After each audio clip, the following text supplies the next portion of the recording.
अस्सलाम वालेकुम जी, this is Umair Ansar, I am the founder of Advoparts consultancy. इस वीडियो में हम कुछ क्वेश्चंस लेंगे जो न्यू ई-कॉमर्स स्टार्ट कर रहे हैं बच्चियाँ, उनके माइंड में जो इनिशियल स्टेज पे सवाल होते हैं, कुछ डाउट्स होते हैं, उन डाउट्स को क्लियर करने की कोशिश करेंगे इस वीडियो के अंदर। हमारे एक स्टूडेंट ही हमसे कुछ क्वेश्चन करेंगे जो आप लोगों की तरफ से आए हुए हैं क्वेश्चंस, तो हम उसको इस वीडियो में आंसर करने की कोशिश करेंगे। होप ये वीडियो आपके काफ़ी ज़्यादा डाउट्स को क्लियर कर देगी। सो चलिए वीडियो स्टार्ट करते हैं। जी हसन भाई। अस्सलाम वालेकुम सर। वालेकुम सलाम। सर मेरा क्वेश्चन था कि ये मैंने ई-कॉमर्स स्टार्ट करनी है, ओके। तो कैसे स्टार्ट करूँ? ई-कॉमर्स स्टार्ट ऐसे नहीं कि आप कोई भी प्रोडक्ट है, उसको बेचना शुरू करें। ऑनलाइन जाएँ, फ़ेसबुक का पेज बनाएँ, इंस्टाग्राम का अकाउंट बनाएँ, वहाँ पे उस प्रोडक्ट की तस्वीर खींच के लगाएँ, वीडियो बनाएँगे, ये प्रोडक्ट किस चीज़ की है, ये प्रोडक्ट क्या करती है, क्यों लेनी चाहिए लोगों को, उसकी प्राइस बताएँ और वहाँ पे ये बेचनी शुरू करें। हम स्टूडेंट्स का ना यही मसला था कि घर वालों से पैसे मिल जाते हैं, सारा कुछ होता है। लेकिन अब जैसे सारी ज़िंदगी पढ़ाई में गुज़ारती, अब प्रोडक्ट हम ढूँढने बैठ गए। कौन-सी विनिंग प्रोडक्ट ऑनलाइन बिकती है, नहीं बिकती है। कोई आप हमें रिकमेंड करते हैं कि ये वाली 3, 4, 5 विनिंग प्रोडक्ट्स हैं, इनमें से कोई एक चूज़ कर लें जो आपको सूट करती हो। ये ना बज़वर्ड्स हैं सारे, ठीक है? मार्केट ने कुछ नए लफ्ज़ सुन लिए, शॉपिफ़ाई कर रहा हूँ मैं विनिंग प्रोडक्ट ढूँढूँगा, मैं ये करूँगा, ये बज़वर्ड्स हैं, ठीक है? ये टर्मिनोलॉजी चल रही है, हर बंदा ये सुनता है और डर जाता है, फिर शुरू ही कुछ नहीं करता। आप ऑनलाइन शॉपिंग करते हो? मैं आपसे क्वेश्चन कर रहा हूँ, आप ऑनलाइन शॉपिंग करते हो? बहुत कम। कभी की है ऑनलाइन शॉपिंग 1-2 दफ़ा? जी, की है। क्या चीज़ मँगवाई है? ईयरबड्स वगैरह। ईयरबड्स मँगवाए हैं। आपको ज़रूरत थी ईयरबड्स की? कभी ज़रूरत होती है, कभी नहीं होती, लेकिन मैंने 4-5 दफ़ा चेंज करके मँगवाए हैं। अच्छी चीज़ लगती है तो मँगवा लेता हूँ। अब आपने ऑनलाइन शॉपिंग की हुई है, आपने ऑनलाइन ईयरबड्स मँगवाए थे। कोई ना कोई बंदा वो बेच रहा था। वो क्यों बेच रहा था? क्योंकि वो बिकते हैं। आपने ऑर्डर कर दिए। अब आप इस दुनिया में अकेले बंदे नहीं हो, जिसको ईयरबड्स की ज़रूरत है। और भी लोग हैं जो एयरपोर्ट्स मँगवाएँगे अपने लिए। कोई भी चीज़ बिकती है, आपने हर बंदे को चीज़ नहीं देनी। आपने अपनी एक ऑडियंस बनानी है। अगर 100 लोग हैं एक सिटी के अंदर या कंट्री में, तो 100 में से 100 के 100 बंदों ने आपकी चीज़ नहीं ले लेनी।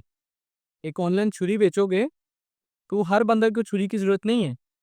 हो सकता है कोई 2, 4, 5 लोगों को ज़रूरत हो। तो जिनको ज़रूरत है, उन लोगों को आपने अपनी प्रोडक्ट बेचनी है। तो प्रोडक्ट आपने फाइंड आउट करनी है कि ये चीज़ है, मुझे लगता है इस चीज़ की डिमांड है और वो चीज़ बेचना शुरू करें। एक्सपेरिमेंट्स के साथ आपको पता लगेगा कि मेरी ये प्रोडक्ट विन कर रही है या नहीं विन कर रही। एक कैटेगरी बनाएँ, लेट्स से मेन फैशन की कैटेगरी बना ला। उसमें कुछ टी-शर्ट के जाके आर्टिकल्स को आप अपलोड करें। आपका 1-2 आर्टिकल्स होंगे जो ज़्यादा बिकेंगे, ठीक है? वो है विनिंग प्रोडक्ट आपकी। वैसे आर्टिकल्स के अंदर मज़ीद काम करें। सर जी, यही मसला था कि प्रोडक्ट हम ले आते हैं, उसके बाद वो नहीं सेल होती, या उनमें से कोई 1-2 चीज़ें जैसे आप कह रहे हैं कोई आर्टिकल जौन से हैं वो विनिंग में आ जाते हैं, वही आपकी विनिंग प्रोडक्ट होती है। यही मसला है कि हम पैसे इन्वेस्ट कर दें, उसके बाद ज़ाया हो जाएँ, कोई भी ना निकले या बहुत अरसे के बाद जाके निकले। इस डर की वजह से लोग जौन से ना हमारे स्टूडेंट्स जौन से हैं ये ऑनलाइन वो कहते हैं नहीं जी बाहर से चीज़ लें और बाहर ही बेच दें। यही सिर्फ़ काम है, ये नहीं कि ऑनलाइन बैठे रहें, इंतज़ार करते रहें, कब कोई एक आर्टिकल जौन-सा वो हमारा विनिंग प्रोडक्ट में आए, तो उसके बाद हम उस पे काम करेंगे। इतना टाइम ही नहीं होता। एक चीज़ ना मेरी लिख के रख लो, मैंने ये नहीं बोला खरीद के ले आओ। मैंने बोला है प्रोडक्ट तो आइडेंटिफ़ाई करो ना कि मैंने ये बेचनी है। अपने माइंड को समझा लो कि मैंने ये माउस बेचना है, ठीक है? अपने माइंड अब मैंने ये नहीं बोला कि इसको खरीद के ले आओ, 1 लाख पीस अपने वेयरहाउस में रख लो, ये नहीं बोल रहा मैं। आपने ये माउस बेचना है, ऑलरेडी कोई बंदा बेच रहा है ना ये माउस, उस बंदे के फ़ेसबुक पेज पे जाओ, उसने इस माउस की तस्वीरें लगाई हुई हैं, उसने इस माउस की वीडियोज़ भी लगाई हुई हैं। वहाँ से वो वीडियोज़ को डाउनलोड करो, अपना पेज बनाओ, एसएन गैजेट्स के नाम से, ठीक है ना? आपका नाम एहसन है, एहसन गैजेट्स के नाम से अपना पेज बनाओ। वहाँ पे जाके जो उसके पेज से कॉपी करके लाए हो ना इसकी तस्वीरें और वीडियोज़, अपने पेज पे अपलोड कर दो, ठीक है? और फिर इसका जाके ऐड चला दो, मेटा के ऊपर ही। ₹300 रोज़ का बजट रख के, इसका आपने ऐड चला दिया, अब आपको क्यूरीज़ आएँगी व्हाट्सएप के ऊपर। आपकी वेबसाइट तो नहीं है, तो आपको व्हाट्सएप के ऊपर क्यूरीज़ आएँगी। लोग पूछेंगे माउस कितने का है? आप उनको बताएँ इतने रुपए का है। अब आपने ये देखना है कि अगर आपको 10 क्यूरीज़ आ रही हैं, तो 10 लोगों में से कितने लोग ऑर्डर प्लेस कर रहे हैं। अब आपके पास ये माउस फिज़िकली तो नहीं है, तो आपने टेस्टिंग करनी है। मेटा को ₹300 दिए, उसने आपको रियल कस्टमर्स दे दिए। अब अगर आपको 10 में से 5 लोग ये माउस का ऑर्डर प्लेस कर देते हैं, तो आपको क्या लगेगा कि ये बिकने वाली आइटम है। तो अब ये आप जाके मार्केट से शालमी से जाके ये प्रोडक्ट खरीद के लेके आओ और आप भिजवाना शुरू कर दो जिन 5 लोगों ने ऑर्डर दिए हैं। अब लेट्स से आपने ये इसका ऐड चलाया है और आपको मैसेजेस आए हैं 10, उसमें से 2 ऑर्डर हुए हैं या लेट्स से 1 ऑर्डर हुआ है। अब आपको लग रहा है कि प्रोडक्ट की इतनी डिमांड नहीं है, तो जिस एक बंदे ने ऑर्डर प्लेस किया उससे मदद कर लो। उसको बोलो हम नहीं भिजवा सकते ये ऑर्डर आपका। सिंपल यहाँ पे आपकी टेस्टिंग हो जाती है, आपको पता लग जाता है काम आपने शुरू करना है, आपका काम शुरू हो जाता है। कहाँ पैसे लगे हैं यहाँ तक? ₹300 मेटा को दिए हैं ऐड के लिए। ठीक है? पहले अपने दिमाग को समझाओ, इन चक्करों में नहीं पड़ते कि मैं जाके मेरे पास पैसे हैं तो मैं मार्केट से सामान खरीद के लाऊँगा, तो ई-कॉमर्स शुरू होगा। ई-कॉमर्स शुरू करने से शुरू होगा। माल नहीं चाहिए आपको, चीज़ लाओ, उसका ऐड लगाओ, देखो लोग खरीद भी रहे हैं कि नहीं खरीद रहे। अगर खरीद रहे हैं, तो वो माल उठा लो और बेच दो जो लोग खरीदने वाले हैं। देखिए सर, ऑनलाइन जैसे ये आप कह रहे हैं कि ये गैजेट्स वगैरह हैं, इसका अब ट्रेंड भी है। तो अगर इसकी हमें क्यूरीज़ आनी शुरू हो जाती हैं, अब ये चीज़ें शालमी से तो नहीं मिलती, या हम फ़ी सेंटर जाएँ या हार्ड रोड जाएँ, इसी तरह की मार्केट जो इससे बिलॉन्ग करती हैं, उधर से जाके ये माल हम ढूँढें, हमें नहीं मिलता। तो ये जो बेच रहे हैं ऑनलाइन, ये कहीं न कहीं से तो मंगवाते हो। हमारे ज़हन में ये बैठा हुआ है कि ये अलीबाबा से या बाहर किसी कंट्री से मंगवाते हैं। तो हमारी अगर क्यूरीज़ आनी शुरू हो जाती हैं उस प्रोडक्ट की, हम ये माल फिर कैसे मंगवाएँ? माल आप ऐसे मँगाओ कि जहाँ जो ये बंदा माल बना रहा है, मैन्युफैक्चरर जो है इसका, उससे राब्ता करो, ठीक है? जो बंदा ये माल बना रहा है, ये माल कहाँ पे बना है? चाइना में बना हुआ है। चाइना में कोई फैक्ट्री के साथ राब्ता करो, डायरेक्ट। खुद चाइना विज़िट कर लो, खुद नहीं जा सकते वहाँ पे कोई सप्लायर ढूँढ लो। अलीबाबा, अली एक्सप्रेस से यहाँ से भी आप ऑर्डर प्लेस कर सकते हो, लेकिन बाद में वो शिपिंग इतनी ज़्यादा पड़ जाती है, मिनिमम ऑर्डर वैल्यू होती है, वहाँ पे किसी सप्लायर से राब्ता कर लो, ठीक है? सप्लायर से कैसे रब्ता किया? सप्लायर से कैसे राब्ता किया जाता है, वहाँ पे कंपनीज़ के साथ कॉन्टैक्ट करना पड़ता है आपको। ये एक लॉन्ग स्टोरी है, ये एक वीडियो के अंदर कवर नहीं हो सकती। हम सप्लायर को कैसे फाइंड आउट करते हैं, माल मँगाते कैसे हैं, इसके ऊपर हम डेडिकेटेड वीडियो बनाएँगे, लॉन्ग फॉर्म वीडियो, जिसके अंदर ये सारी चीज़ें कवर करेंगे हम। ठीक है, यानी कि ईज़िली हो जाता है सारा कुछ। आपने माल मँगवा लिया, आप माल को आगे बेच सकते हो। अगर ये पाकिस्तान के अंदर है, किसी ने मँगवाया है ना, किसी न किसी तरीके से तो मँगवाया, जी। वो तरीका हम आपको बताएँगे कैसे मँगवाते सर जी, वो जो प्रोडक्ट हमने लगाई है, उसपे ऐड लगाया है, उसकी हमें क्यूरीज़ आनी शुरू हो गई हैं।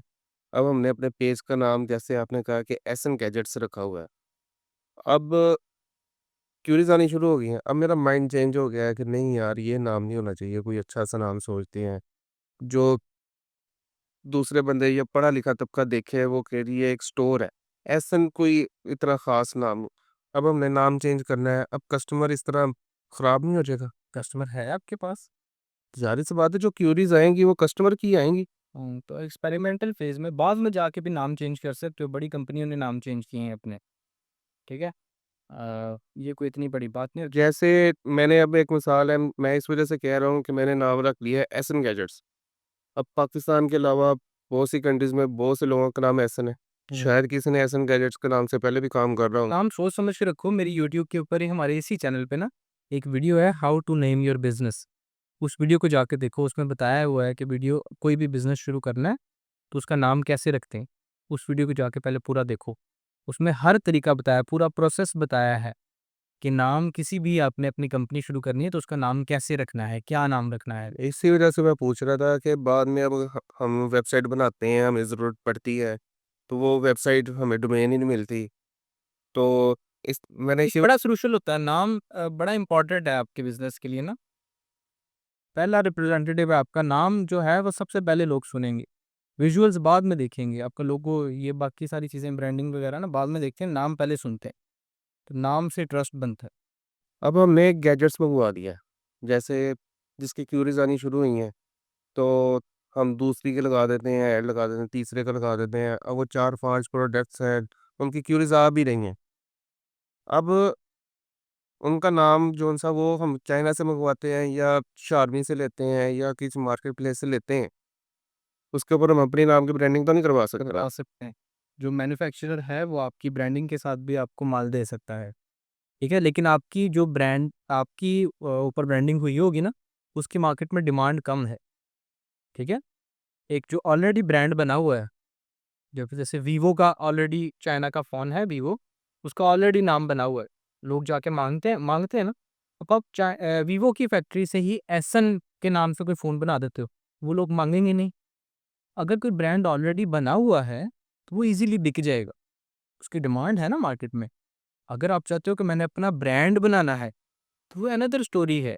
आपका ब्रांड बनाना एक और चीज़ है। अभी तो हम बात कर रहे हैं इस सिंपल ई-कॉमर्स की कि माल खरीदा और माल बेच दिया, इस चीज़ के बारे में बात कर रहे हैं। हम अभी ब्रांड बनाने के बारे में बात नहीं करते।